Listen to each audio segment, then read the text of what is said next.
Առաջինը իհարկե դա այն ճնշումներն են, որ եղել են արևմուտքի կողմից Ալիևի վրա, մենք գիտենք, որ Ադրբեջանը ինչքան էլ իրեն անկախ այսպես ներկայացնի, բայց ոչ մի դեպքում անկախ պետություն չի։ Ալիևը քաչ հասկանում է, որ չենթարկվելով արևմուտքին, նա մեծ ֆինանսական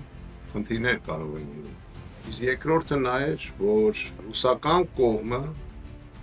ոչ մի կերպ չէր համաձայնվում այն բանին, որ Ադրբեջանը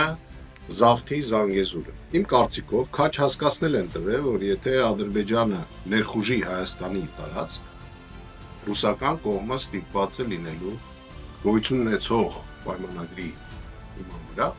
միջամտի։ Բացի դրանից, ամբողջ աշխարհը հասկանում է, ով որ հսկում է Սյունիքը, նա վերահսկում է ամբողջ Կովկաս։